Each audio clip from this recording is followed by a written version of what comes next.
Breaking news చూస్తున్నాం. మరొక air India విమానం ప్రమాదానికి గురైంది. ప్రస్తుతానికి సేఫ్ ల్యాండింగ్ అయిందని చెప్పి కోల్కతాలో ఎయిర్పోర్ట్ అధికారులు అధికారికంగా ధృవీకరించారు. కానీ అసలు ఏం జరిగింది మాత్రం తెలియాల్సి ఉంది. ఎయిర్ ఇండియా విమానం అని శాన్ ఫ్రాన్సిస్కో నుంచి ఇటు ముంబై వరకు రావాల్సి ఉంది వయా కోల్కతా. సో శాన్ ఫ్రాన్సిస్కోలో నిన్న సుమారుగా రాత్రి సమయంలో ప్రారంభమైనటువంటి ఈ ప్లేన్ ఒక్కసారిగా కోల్కతా రీచ్ అయ్యే సమయానికి ఒక ఇంజన్ పనిచేయడం ఆగిపోయినట్టు తెలుస్తోంది. సో ఈ నేపథ్యంలో ఒక్కసారిగా ఎయిర్ ట్రాఫిక్ క్యారియర్స్కి సమాచారం అందించారు, ఎయిర్ ట్రాఫిక్ కంట్రోల్స్కి.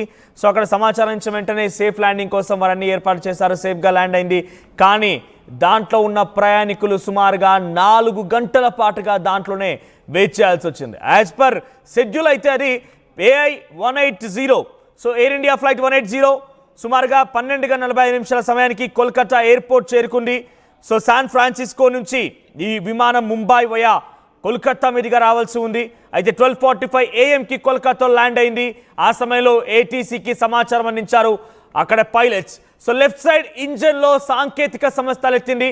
దీంతో సేఫ్ ల్యాండింగ్ కావాలని చెప్పి ATC సమాచారం ఇవ్వడంతో ATC అన్ని ఏర్పాటు చేసింది.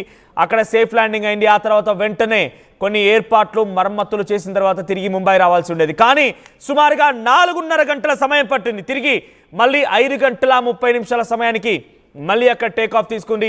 టేక్ ఆఫ్ తీసుకొని మళ్ళీ ముంబై రావాల్సిన ఫ్లైట్ సుమారుగా 4:30 పాటుగా ప్రయాణికులు లోపలే ఉండిపోవాల్సి వచ్చింది. ఆ తర్వాత ఒక్కసారిగా 5:20 AM వారందరినీ కూడా మీరు దిగిపోండి, ఫ్లైట్ సెక్యూరిటీ రీజన్స్ కారణంగా మేము ఇప్పుడు దాన్ని మరమ్మతులు చేయాల్సిన అవసరం ఉందని చెప్పడంతో అంతా కూడా ఒక్కసారిగా మళ్ళీ లగేజ్ తీసుకొని దిగిపోవడం ప్రారంభించేశారు.